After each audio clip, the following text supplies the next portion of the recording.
And this guy in front of me, who was the leader of the group, starts talking, and you could look in his eyes because you can tell who a real gangster is. He was a real gangster. Yeah.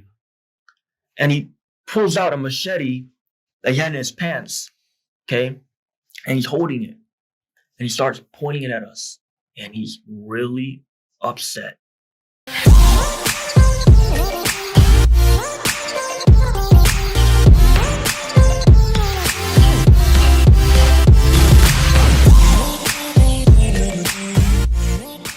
All right.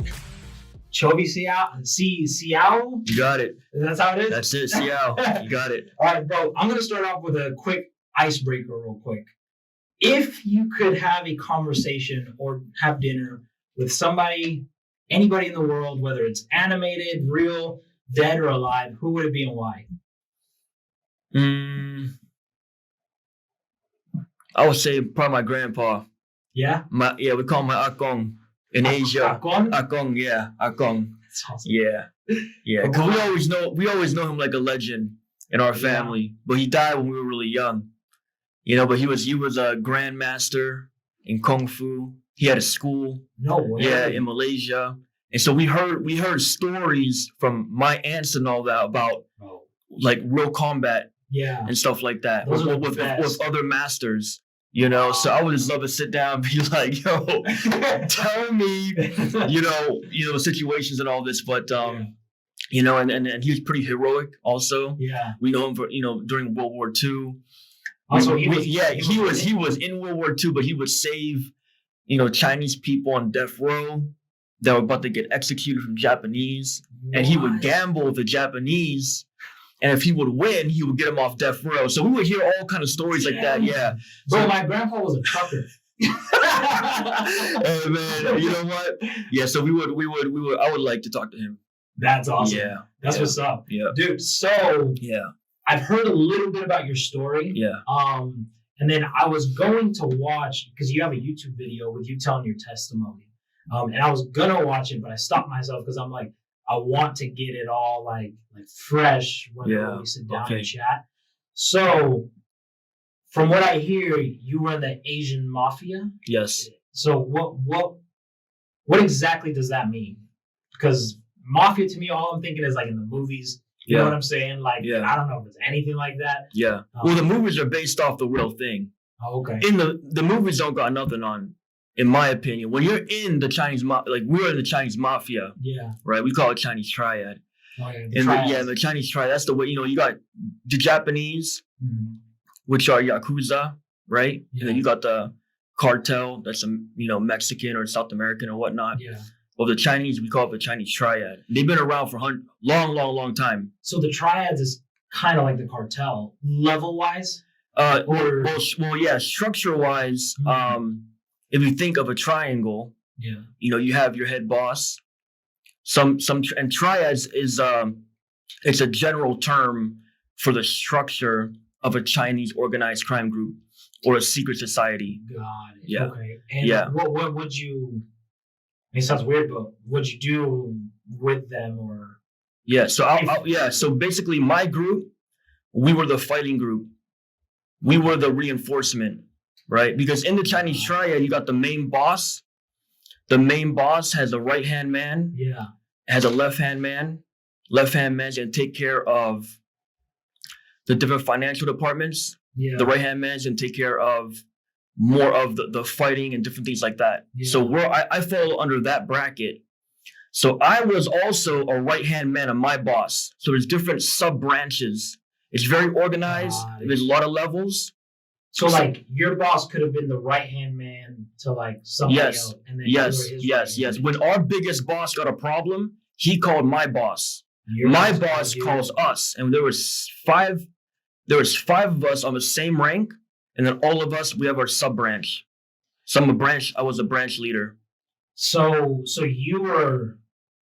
I don't know how deep into this we can go, so I'm trying to kind of tread lightly. So you just kind of get into it. Yeah. Because I'm like, don't do anything to me. No. We can talk. But there's some names I can't share. Okay. Yeah, because they're probably watching. Even when I put my YouTube out, I have my old old friends, childhood friends. They contact me, and they're actually quite encouraging, believe it or not. You know, that were in the triads with you. Yeah. Oh yeah, they're still in right now. And they would say, "Hey, man, just keep in contact and all that." But they know I'm not sharing names, and they know I love them, and I know that they respect me. Yeah. Because a lot of those guys, I got them involved and whatnot, but it's no. Yeah. I just can't talk about stuff that could bring up, Exactly. Rivals. We're talking about rivals that might stir some stuff up, but yeah. That's but God redeem you, bro. Yeah. So we're good. Don't worry. Yeah. So what did that look like for you then? Yeah. As far as so it's an organization. Yes. So it's almost like a job, because when you get called, you get called. We get called. So when I started at 13, my boss, he knew. 13. Yeah, I got recruited at 13. My boss knew that my studies were horrible, right? Yeah. Because I couldn't read, I couldn't write. And I didn't know I was dyslexic at the time, because that term wasn't being thrown around too much. Yeah. But I was dyslexic. So you just thought. Yeah, I thought school's not for me, right? But my boss, he knew that this dude, he's not afraid to fight, and he's young, so we're gonna train him up. So basically, I was made his right hand man within my first year. How'd they find you? They found that you could fight. My older brother was involved. I got involved in a confrontation. My brother called the Triad. And I never knew my brother was involved until I had a confrontation. These guys pull up, and they're not dressed like Westerners. Yeah. They're dressed slick, coming in, and they're quiet. Yeah. So in my mind, I'm looking at these guys, and I'm a little intimidated. Yeah. Because the way they hold themselves. And it's what and then one guy, the boss comes up and he says, "I'm looking for Choby." I said, "That's me." He said, "Your brother called us, told us what's going down, and we're here to watch out, make sure nothing gets out of hand." So I wasn't even afraid of the fight, man. I was afraid of these dudes. So they were they're watching me. They were the refs. No. They were just making sure that nothing was going to happen overboard, and I wasn't going to get killed. Yeah. And so once I fought this guy, these guys came back and they said, "This is who we are. This is our territory. And do you want to join?" And when I was asking the boss about the details, the way he was sharing it, he was saying, it's a brotherhood, we're a secret society. He was using terms I never heard about. And it made it sound dope. Yeah. Probably. Yeah. So 1 week goes by, because I told him I don't want to join right now, let me think about it. Yeah. He comes up a week later, he pulls up when I'm walking back home on the street. Yeah. He drives up in his car. He said, "Did you think about coming in?" And I said, "I did." And he said, What do you want to do?" I said, "I'll join." And he hands me a piece of paper and he says, "I want your address, your phone number, and all these other details." Dang. And I'm filling this paper out and I'm freaking out. You're 13 years old, bro. I signed this paper. I hand him it back. And that's when I realized this is another level. Yeah. Because I just thought it was a gang. I didn't know it was a Chinese Mafia. Yeah, I didn't know that. Because I would assume there's a big difference between like a street gang and you got like a mafia that's organized and they got levels to it. Yeah. And where I'm at, in Penang, Malaysia, there is no street gang. They don't allow them to take place. You're either in the Chinese Triad or the Malay Mafia or a certain organized crime group. Yeah. If you're not an organized crime group, they don't allow you to be there. Wow. So you can't just run your streets. No, heck no. Yeah. It's like they'll come after you very quickly. Wow. Yeah. So it's like because they've been there for 100 years. That's insane. They've been there for 100 years. They've been there for a long time.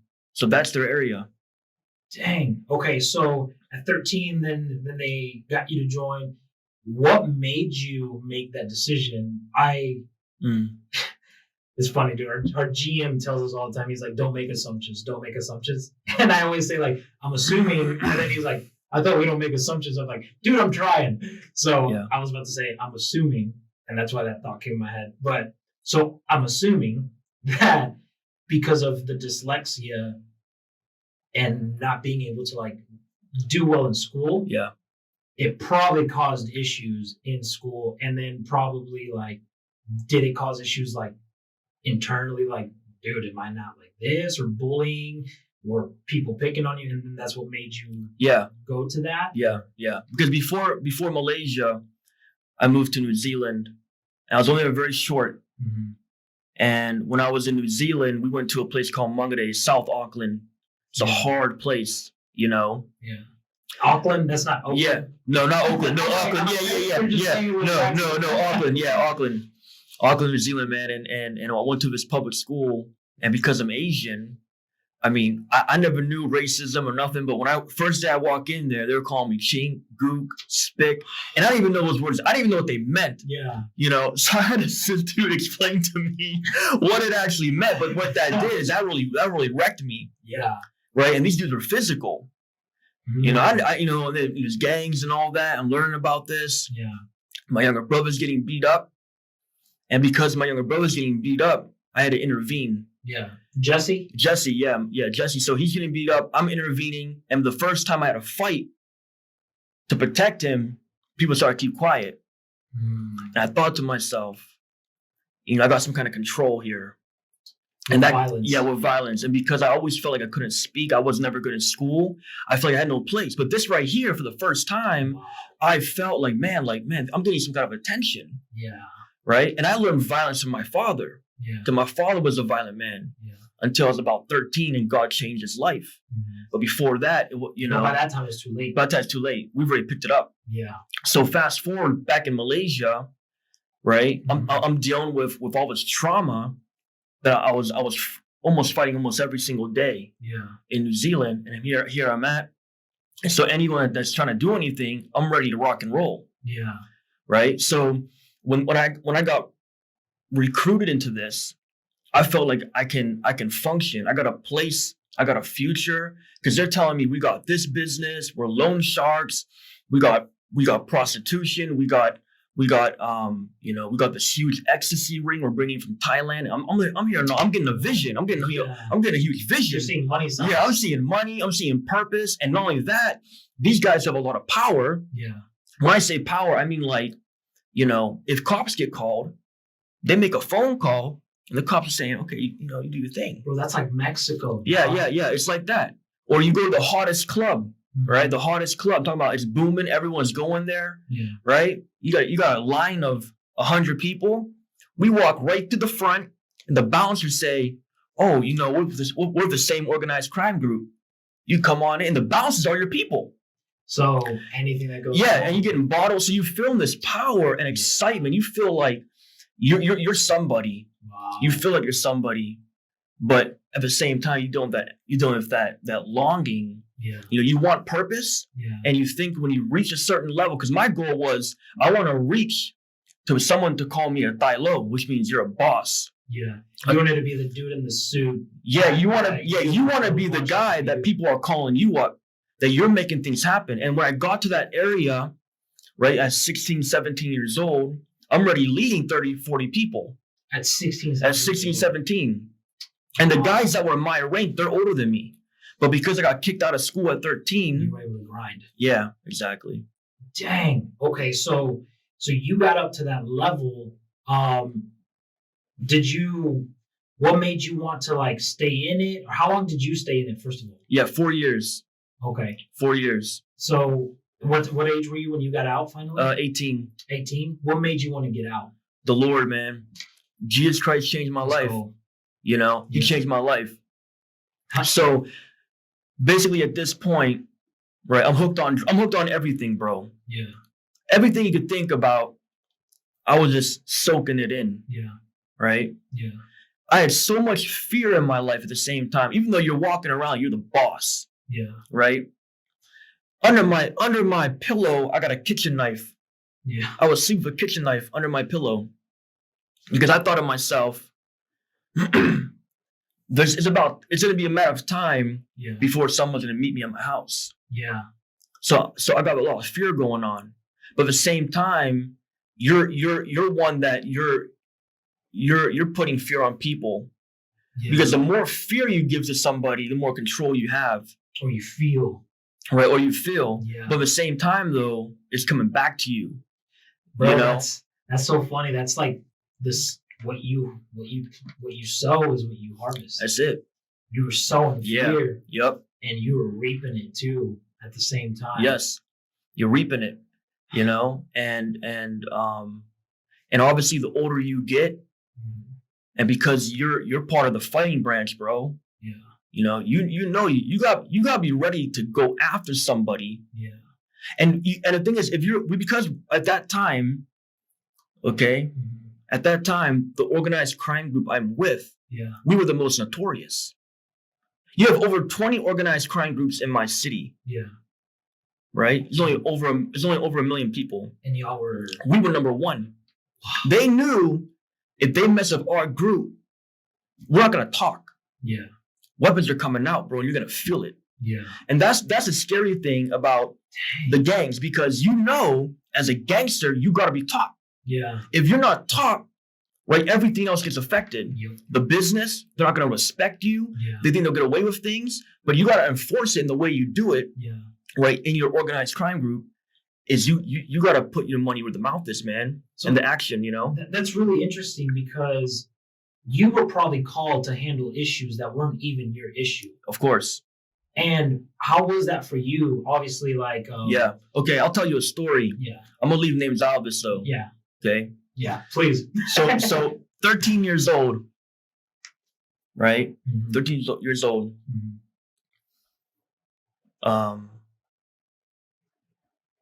Basically, I had 3 gang fights in one day. 3. Dang. Okay, bro. Let me tell you, fighting is tiring, man. I know. You know, you train. Yeah. I mean, 30 seconds, man. If you're not pumping, I mean, you're not ready for it. 1 minute feels like man. Plus, you're wearing dress shoes. You're wearing things, bro. It's like you're not even equipped to do this, man. But you gotta be ready at any time. Yeah. Right. Man, long story short, boy, I got jumped. Okay, the second gang fight, they ambushed me. They're beating me with metal pipes. Oh, okay, you're talking about 8 of them.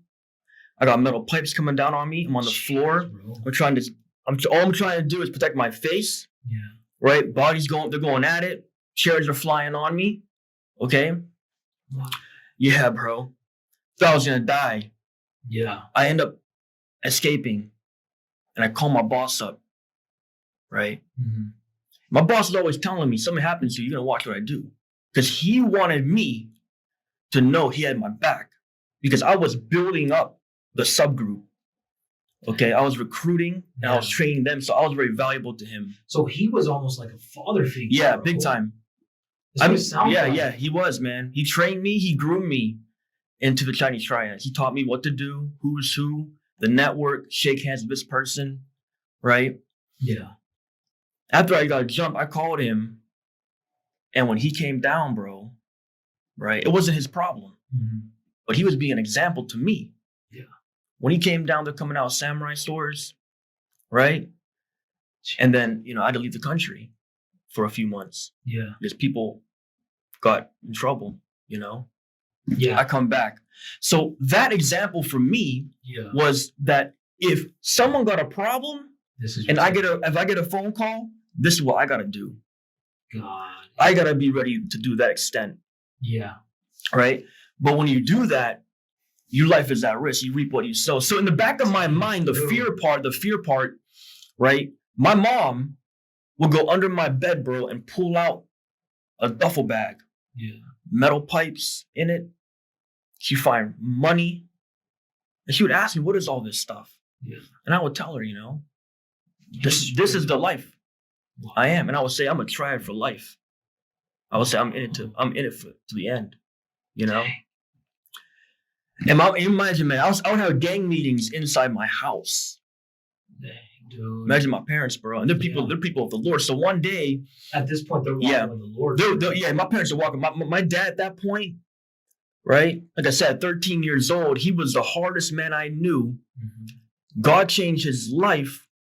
So now my dad, he wasn't an angry man anymore. Yeah. And in my mind, that was something completely weird and awkward.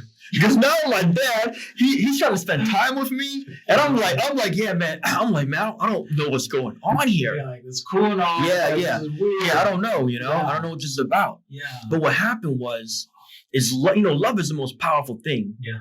And what happened, man, is that love, love can be contagious. Mm-hmm. And my relationship with my dad started to go deep. Wow. And my dad would say to me, okay, he would talk to me. I'd be very open with him. Yeah. And I would see now my dad, who back in the day, any little thing, man, he started getting angry. Yeah. But here, I can see, man, he's really trying. And this love thing was really messing with me, And it was laying seeds, really. Yeah. And now I look back, I know he was breaking a generational cycle. Wow. Yeah.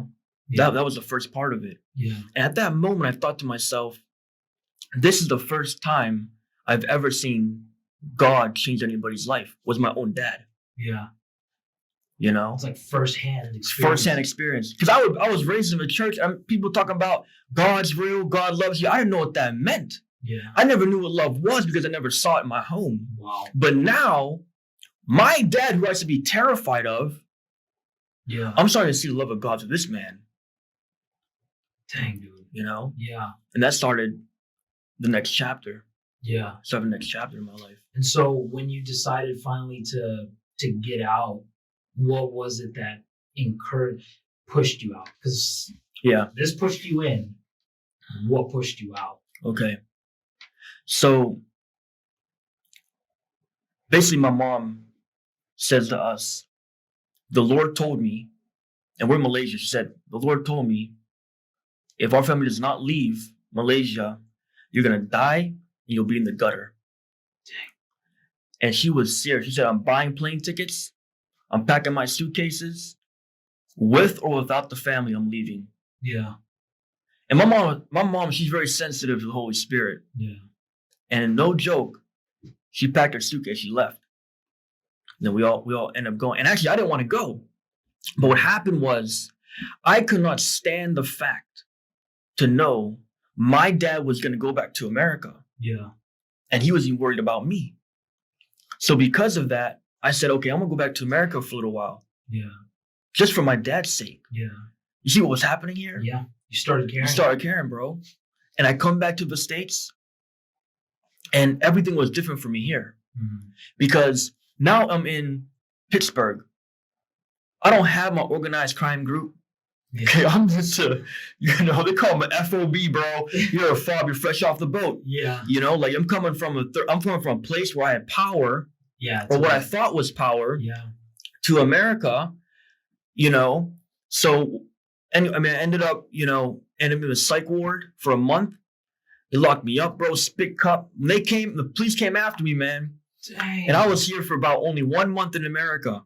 And they came after you? Yeah, because I was selling drugs and I was threatening my mom. And at that time, my parents would never even keep kitchen knives in the kitchen because they'd be freaked out I was going to take them. Wow. So when my parents would cook food, they would go to their secret place to cut knives, cut them up and whatever. Because they were freaked out that I would just go ballistic. Yeah. And one day I come back home, all my drugs were flushed away, and I was selling in America after just being up here for about a month. Yeah. Right? You got tied in real quick. Yeah, tied in real quick. And I was flipping out my house, and my mom calls the cops. Mm-hmm. And my mom runs away because when I would flip out, it'd be literally be a demonic influence, bro. Like I started flipping out. I started trashing the house. Yeah. I'm talking I started throwing chairs everywhere. Yeah. Okay. And the police come and they put me in handcuffs. Then I saw the ambulance come. Okay, I don't even know why ambulance coming. And they come out, they put a straitjacket on me, they buckle my foot all the way up to my head, bro. Dang. Spit cup, and they wheel me in. What? And I was in a mental hospital for about a month. Dolly? Yeah, they wheeled me in. Yeah, I just couldn't do nothing. What the Yeah, they just put me in the mental hospital. Jeez. Right? They put me in the mental hospital. And then I get out, bro. And what happened was I got a phone call and I found out that my girl back in Malaysia was cheating on me. Yeah. So I told my boys, I said, hey, listen, I'm going to go attack this guy. Right? So I bought a plane ticket to fly back. Just to do this. Wow. You know? And before I leave the front door of my house, my mom's looking at me. My mom is in tears, bro. Because she knows I'm going to the very place that the word of God came to her. Yeah. And she thinks, man, this, God told her I was going to die over there. Yeah. And now I'm going to go back. Yeah. And my mom looks at me and she says to me, she says, son, there's something I want to tell you. She said, I prayed to God. And this is the first time I ever heard my mom say this to me. I prayed to God that he would do whatever it takes to change your life. The moment my mom said that, bro, I felt exposure. Something shifted, bro. I can't really explain it, but something shifted. I can feel there was almost like a covering that left me. Wow. Like protection. Like a protection covering. Wow. Okay. Like I said, my mom's a woman of God, bro. Yeah. She's been praying. She's been praying. And I know when she prays, man, things start moving. I get in the car, go to the airport. I'm in the airplane. And it's about a 1-day trip back to Asia. Yeah. And I'd be so freaked out of airplanes, man. Right? But I brought a little New Testament Bible with me that one of my friends gave me. His name is Seth Galloway. Longtime friend. But I kept that Bible because of who he was to me. Yeah. Right? I brought him the airplane and I would bring it just for like luck or just, I don't know, superstition. I don't know what I would bring it for because I couldn't read. Yeah. Okay, but I would bring it with me anyways, man. You know what I mean, bro? If I die for Bible, I don't know, you know what I'm saying? I don't know. But it must have been like a religious thing. Yeah. But now I look back, I know the Holy Spirit was setting things up. Yeah. Even for a Bible, for me to treasure something. Yeah. That came from a friend like that. I mean, I look back, I know it was the Lord. Yeah. I'm in the airplane and I'm boiling with anger because all I could think about was attacking this guy, breaking up with this girl and attacking this guy. Yeah. Because he knew me. He's an old friend of mine, right? I felt like he betrayed and whatnot. And in the Chinese Triads, that's called breaking the law. We have our own laws. And you can never do that. And once you do that, man, you're in trouble. Yeah. Like samurai sword trouble? Samurai sword trouble. Yeah. Okay. Samurai sword trouble. Dang. And so I'm in the airplane and I open this Bible up. Okay. Mm-hmm. And I couldn't read, but these verses popped out. And it said, in 3 days, I will heal your wounds. And it literally jumped out at me, bro. I couldn't read, but I shut the Bible and I said, about the resurrection. Yeah. What's that? Was that about the resurrection? You know what? The exact words, what I remember seeing, I never saw it there again. Wow. Okay, I never saw it there again. Because it said in 3 days, I will heal your wounds. And I've read the I'll go into it, but I said to the Lord, Lord, in 3 days, if this is you, because I knew I couldn't read. Yeah. So why am I seeing this, bro? Yeah. Right? So God was speaking to me. So that was probably, that in itself was trippy. That in itself was trippy, bro. Okay? And I just said, Lord, if you can heal me in 3 days, I'm going to let this guy go. I get there, right? I slept for 3 days. The third day when I woke up, bro. Heal you how? Emotionally. Okay. Because I was going back to get this guy. So you were like, if you could take this pain away in 3 days. Yes. Yeah. Like I don't not love this girl no more. Or like all this whole mess. Yeah. I woke up on the third day and I felt this peace in this room. I felt the whole room filled with the presence I never felt before. That's freaking cool. Dude, a presence I never felt before, bro. Yeah. Later that month, I was there hanging out with my guys, trying to get things reorganized. And I went to a club. And at the club, we always get bottle service. Got a lot of bottles coming in. I'm just hanging out with two of my guys and all that. Yeah. And my friend says to me, hey, Choby, he says, my rivals are here. And they're giving him some kind of problem. I said, bro, I really don't want to fight, man.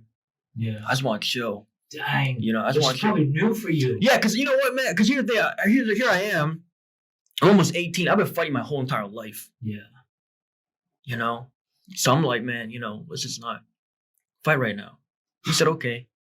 So we get done. The club shuts down 3 a.m. Yeah. And one of our customs after the club, we go eat like if it's outdoor, like noodle place. It's like you gotta eat. You got the munchies. So I'm sitting down this outdoor place.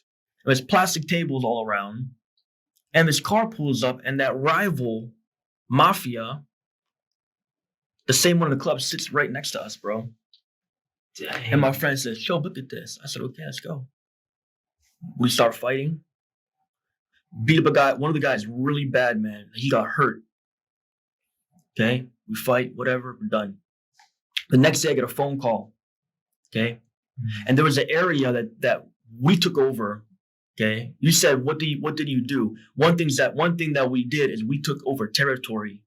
Because when you take over territory, then you get more power. Right? And so this one area was my area, right? Me and another guy established this place. Mm-hmm. So this rival came the next day after the fight to that area. It was a mall. It's called Gurney Plaza, okay, by Gurney Drive.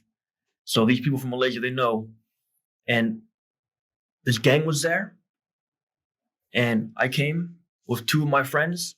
Yeah. I called my boss up because I was really upset. My boss is waiting upstairs for me. And I'm at the elevator.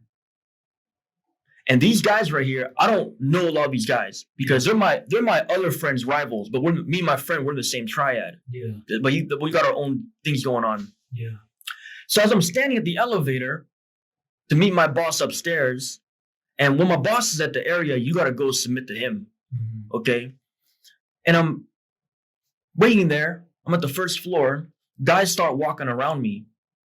Right. They're looking at me. I'm looking at them, but they don't recognize me. Mm-hmm. And I don't recognize them. Yeah. They don't know who I am. Yeah. And I'm seeing this elevator come down. I'm watching the numbers. The buttons press, and as the elevator opened up, the guys that we fought, one of them, especially the one that we beat up really, really bad, dude, he was in there with a bunch of dudes. So here I am in the middle, and these guys are talking to the guys behind me. So I knew they were assembling at the first floor. They were doing what we were going to do upstairs. We're assembling and they're assembling. So here I am, bro. I'm surrounded now. I'm in the middle of their meeting. Golly. Right?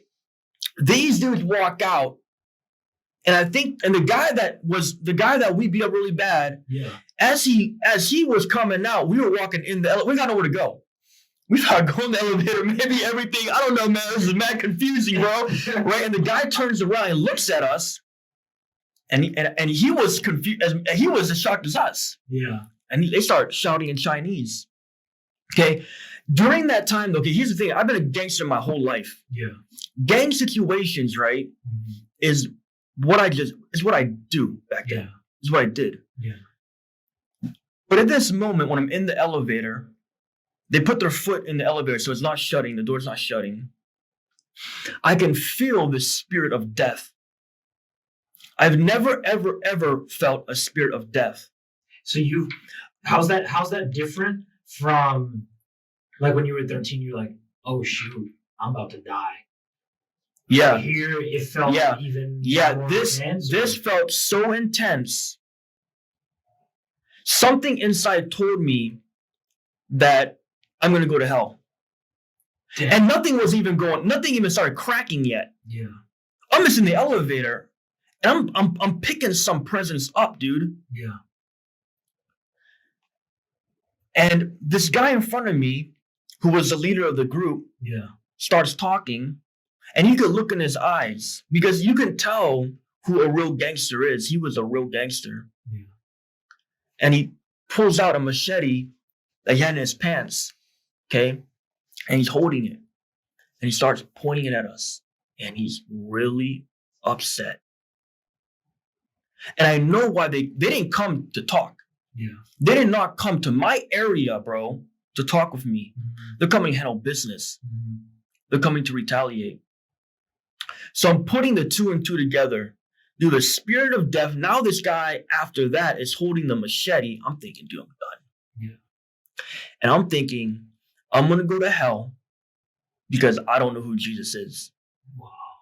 I don't know who he is. Because you've heard of it. I've heard of it, but I never knew him. Yeah. I'm thinking from young to right now, I'm still young, but my whole life was evil. Yeah. And now the enemy's going to come collect who's his. Dang. That's how I felt. Wow. I took a step back and I said, Jesus, you got to save me. Because what happened was they were trying to get us, to kidnap us, to bring us to the parking lot where we found out a few days later that they were going to hack us all up. They were waiting with the samurai swords and machetes. That's how they fight over their knives. Yeah. But because we weren't going with them, he was threatening right here and there to start handling it. And I just, he would start hacking right in the mall. So even as crazy as it is, like what the heck happens with them and with that culture, even as crazy as it is, they still do it in order. Like, he don't want to do it there. They're like, we're going to take them out of this building and we're going to do business, but we're going to do business the right way. Yeah. But at that point, he was like, all right. Yeah, we're going to start going now. Yeah. And you could tell he was ready to go. He's ready to go. Okay. So I'm trying to collect everything that's going on in my mind right now. The spirit of death, this guy, my mom praying, all this is coming to my mind like that. And I said, Jesus, you got to save me. And when I called on his name, bro, okay, at that moment, a guy who was from my organized crime group, he was actually coming to the elevator to go upstairs. But he was coming at different timing as us. He was going to come meet us upstairs. And he saw the guy with the machete and he held him back. And he actually knew the guy. And they talked it and we were able to get out. Okay? But at that moment, I thought, dude, I called on Jesus and I used Jesus' name. Yeah. And he just saved me. You see? Yeah. Because my whole life was about my name. Yeah. It was about who was Choby. Wow. Let's go. And here I was. I see what Choby got myself into. Yeah. Next day I went to the club. I'm popping ecstasy. What I thought was ecstasy. I would always pop pills. I'm popping. Dude, same thing. The spirit of death again came to visit me. This was after this happened. This is the next day. This is the next day. So you got away. I got away. And you went back. This is the next day. Wow. Mm-hmm. And the moment I felt the spirit of death again, I thought, dude, this is it. I get brought outside. I'm overdosing. Okay. I can feel the coldness of death coming on my body. Dang. Right? No power, no physical power. Yeah. No life. And I remember looking up. I was on a chair. And my friends are around me, bro. They know I'm going through it. I said, save me, Jesus. Save me, Jesus. Yeah. And I sobered up. I completely sobered up. And I got off the chair. And my friends, they saying, you okay? I said, man, I think Jesus saved me. And they're looking at me like I'm crazy, like I'm tripping on this drug. But inside my heart, I'm having a revelation of this name I'm calling and what it's doing. Yeah. So in the back of my mind, I'm thinking, are all these church people not that crazy?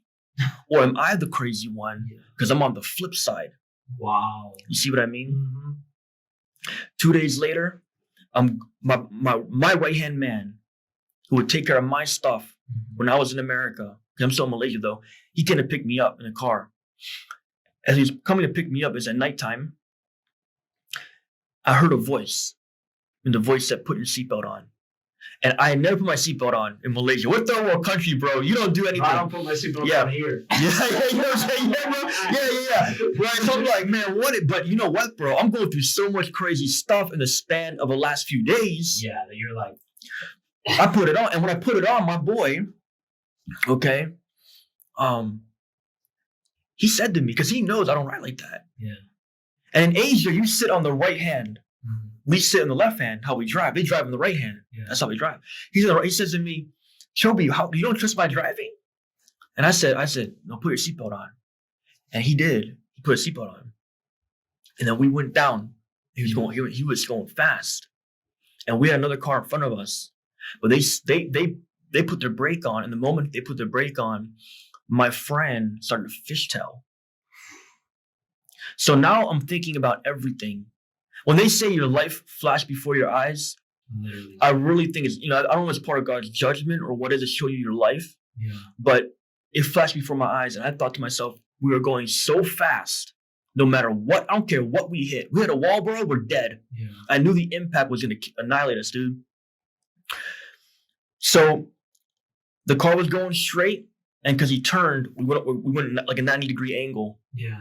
Okay, at that 90-degree angle, we hit a sidewalk. And after the sidewalk, I blacked out. I felt a bump, blacked out. I opened my eyes up. I could hear the engine running, and I could see in front of my windshield was smashed. Yeah. Right? And my head was leaning over because this metal beam was right past my head. Oh my and it scratched my head right here. But my body was in so much shock. And this beam, dude, and went through the front windshield. It was supposed to take off my head. And I looked to my friend, and he's going through a seizure. Eyes are rolled back. Whole body is shaking. Blood coming down. I'm talking coming down. Yeah. I think I gotta get him out. Right? I don't even know what I hit though, because I blacked out the sidewalk. Yeah. I pop a seatbelt off, and I fall about, I don't know how high it was. It was high though, probably 5 to 8 feet. I get off the floor, and I look at this, and what happened was the car jumped off the sidewalk, and it flew in the air. Yeah. Right? And it landed in this tree, and the tree was like a Y. Okay? And it was land snug in the middle of 2 branches. And I knew if we would have hit any lower, to the left or the right, gone. And even when we hit that, right, the front of the car hit a village house, and the beam was holding the roof up. So I knew that God, it was only the hand of God. It had to be. The hand of God, bro. My friend comes out of the car, and he's on my lap. Yeah. And he's telling me, he said, Choby, he says, I cannot feel my body from my waist down. And his blood's all over me, bro. His blood's all over me. And I just felt this voice telling me, pray for him. That's cool. So I started praying for him. And he was telling me while I was praying for him, he said, please tell my dad I love him. He was saying his last words. Like, yeah, and this guy right here, I trained him since I was young. Yeah. I made him a gangster. He never held a knife before until I gave him a knife. You see what I mean? He's dying in my lap. I'm praying for him. He recovers. We go back to the hospital because the ambulance are coming. They said, we got to get x-rays and all this. Yeah. I came out with scratches, but as I laid on the hospital bed, I thought about the name of Jesus. That name, because my life was all about power. Yeah. But here I was for the first time. I saw a power that was more, life and death is in the hands of the Lord. He has the keys, man. And I saw a love of God and an act of God that intervened in my life when I called as a sinner. Yeah. I called him, and I was weeping in the hospital, bro. Because I thought, dude, this God that I'm hearing about love and mercy, he's thinking about me when I called on him. Yeah. So I get back to America, right? And all I can do was try to figure out who God was, because I did my everything in my belief system of God started to change. I knew that whatever I believed about God was wrong, and I needed to find out the truth.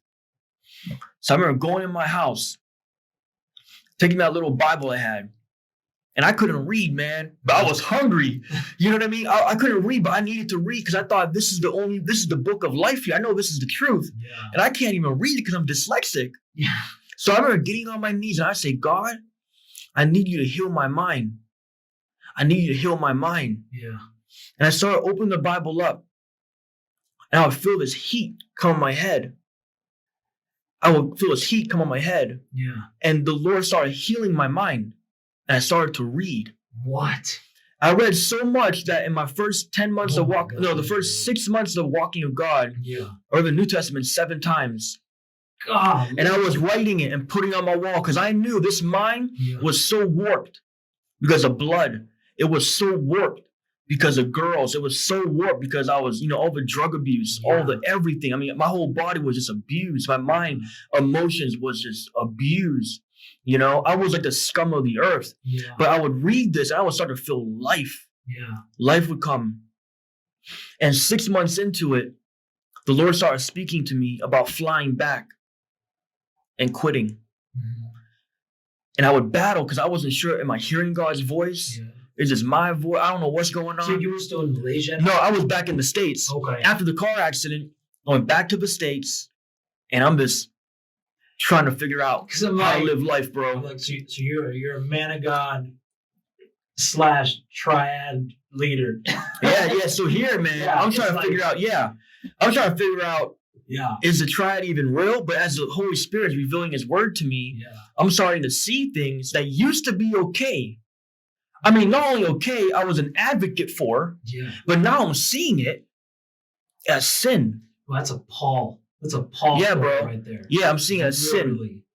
You know, and things that I used to hate, I'm starting to like. Like, you know, like what's going on? Yeah. Like, what's going on? Like, what is this forgiveness thing? Yeah. I can forgive somebody that I used to hate forgiveness. I was about revenge. Yeah. So now I'm liking what I hate, and now I'm like, you know, everything started switching up. My whole world upside down was flipping right side up. Yeah. You see? So yeah. Dude, that's amazing. That's an incredible story. So when you go to quit, do they let you out like usually no. Usually no. Usually I've only seen it happen that they leave the country usually. Or very rare instant. You know, I'm out of all the people I know, which are a lot of people in the organized crime group, I might have known maybe 2 people that came out traditionally or just were able to live there, and that's okay. Wow. Okay. So it's like it's blood in, blood out typically. It's a tough one, man. Yeah. It's a tough one. You know, it's a tough one. You know, sometimes they let you out depending on how much you do. But usually to quit is no one usually quits. They call it retire. Means he done his thing, man. He's still in, but he can do what he wants now because of how much he done. Got it. They'll call it retire. So I go back, and in Asia, you got to give an envelope, and that envelope is red. It's called an ang bao, and there's Chinese writing on it. Yeah. And you got to get on your knees, bro, and you get to bow down to your boss with 2 hands, and you say, "I want to come out." Wow. Basically, this is my resignation. Yeah. That's how they see it. I get over there. My boss brings me out to eat dinner. Okay, and me and my boss, right? We've always had a good relationship. After dinner, he brings me in his car, and he's gonna drop me off to where I was staying. I was staying in this apartment, and when he parked his car, I said, "Can you please come out of the car? There's something I want to give to you, because I know I got to go on my knees." He gets out of the car. I get on my knees, and I give him the envelope. And I said, "I want to say day," means I want to quit. Yeah. The moment, I tell you, man, I had so much fear to do this, but the moment I got on my knees, man, I could feel God's presence. I could feel a peace. Yeah. The peace of God. And he picked me up, and he said, "Why do you want to quit?" And I told him, "I want to quit because of Jesus. Wow. I want to come out because of Jesus." You know? And at first, he didn't even want to take it. He said, "I'll get you out. Don't worry. I'll talk to you guys on the upper." Dang. But I said, "You have to take this envelope because I got to tell my guys I came out properly. Yeah. I faced the music." Yeah. You know? Because my goal was if everything's good, next day, I'm going to tell all my boys. Yeah. He took the envelope, and in the envelope is money inside, okay? Because you got to give a specific number, okay, that represents the organized crime group. He gave me the money back. He said, "No money, I'll take the envelope, and then we'll clear your file." Basically, I have a file in their office that they'll eliminate. Wow. Okay, I got out. Okay, when he left, I can feel burdens leaving me. I can feel a certain freedom I never felt because I was a gangster my whole I was a gangster my whole life. Yeah, so you never knew. It's all, and yeah, man. So I was leaving this thing. Next day, I went back to that mall. That's my area. Yeah. My guys came. I called for a meeting. They're all sitting down in a circle, and I told them, "Guys, last night I met with the big boss. I told him I'm out, and I told him about Jesus. All my guys, I told them all about Jesus." Yeah. And that was it. I came back to America, right? And that was my testimony. See, Jesus, I went and I'm going to college. God healed my mind to a point that I was on the dean's list. You imagine, bro? And I could show a picture of my academics. Before I became a Christian, it was the bottom 12% nationally. You're talking bottom 12%. Yeah. You know, it was bottom 10, bro. Basically, you know. Yeah. And I went to college and it was healing. I would go to college, man. I remember thinking to myself, how unreal that I was able to get my GED, go to college. Yeah. And I remember I was so bad at reading and writing, but God healed me to a point that my professor would come to me after I would submit a paper. Yeah. And he would come and say, "Can I read this to the class?" Wow. He would say, "This is phenomenal." And there was 2 times I remember he read to the whole college class my paper. You see what I mean? And I never told him what happened. Yes, never told him. But I remember just seeing what God can do. Yeah. What God can do. The healing power. The healing power. Bro, you're like a walking miracle. Like multiple areas of life. Many areas. And it's been a huge journey, bro. Yeah. There's no way that I would ever say and say, hey man, there was no struggles. There was no mistakes because like I said, walking with God, man. Yeah. He's continuously showing you things. Yeah. Changing perspectives, healing areas. Yeah, man. Yeah. That's so true, dude. So if you could say anything like encouragement wise, let me check this real quick. Make sure this is still recording. It better still be recording. Yeah, it's still recording. Okay. And this one too. Oh, perfect. Okay, we're good to go. Yeah. Yeah. I was like, it better not stop recording, bro. That was some good stuff. Yeah. Bro, so just whatever you feel like it's on your heart. Like if somebody's on here watching, maybe somebody is in that same situation, whether they're that 13-year-old boy that doesn't fit in, feels like they need something, they got some approval and they're running towards something bad. I mean, or whether they're in the middle of it and they're like not feeling like life's going good, or whether they're in whatever situation they are and they're watching you. Right. Like, what would be like your thing to just leave them with? Man, you know what? I would say there's hope. And there's only hope in Jesus. There's only hope in Jesus. Right? And there's no situation that God cannot take care of. Yeah. That is something. God, that's how you know God is real. Yeah. Because only He, the master, can make the mess a masterpiece. You see what I mean? Only He can do it. So if you are in a situation and you think, man, life can never get better, I cannot make it out of the season, the doctors tell me I'm done for, let me tell you, man, God has the final say. Yeah. He has the final say. People can say academically, scientifically, let me tell you, we serve a God that made science, man. Yeah. He's above it. He's beyond it, right? Yeah. And I remember I was dealing with a certain, I was moving to the time, but I was dealing with a certain illness that I was told is never going to go away, right? The Lord told me one day, He said, if I made the body, I can fix the body. And that's with every situation. Yeah. It could be financially. Look at me, man. I tell you, I couldn't do my 2 times tables. Yeah. Right? I couldn't do my 2 times tables. And it was so humbling for me to study my GED book. And I was doing it in tears. Because I was facing I had to face the trauma of my school years, of being ridiculed, people call me stupid, people call me an idiot. So I'm not only facing the mathematics, I'm facing the demons that are trying to keep me in a place of not being healed. Yeah. But God has a different plan. Yeah. Right? He can make all things new. Yeah. And that's what He does. That's what He specializes in. So there's hope. Bro, that's amazing. And you can see it.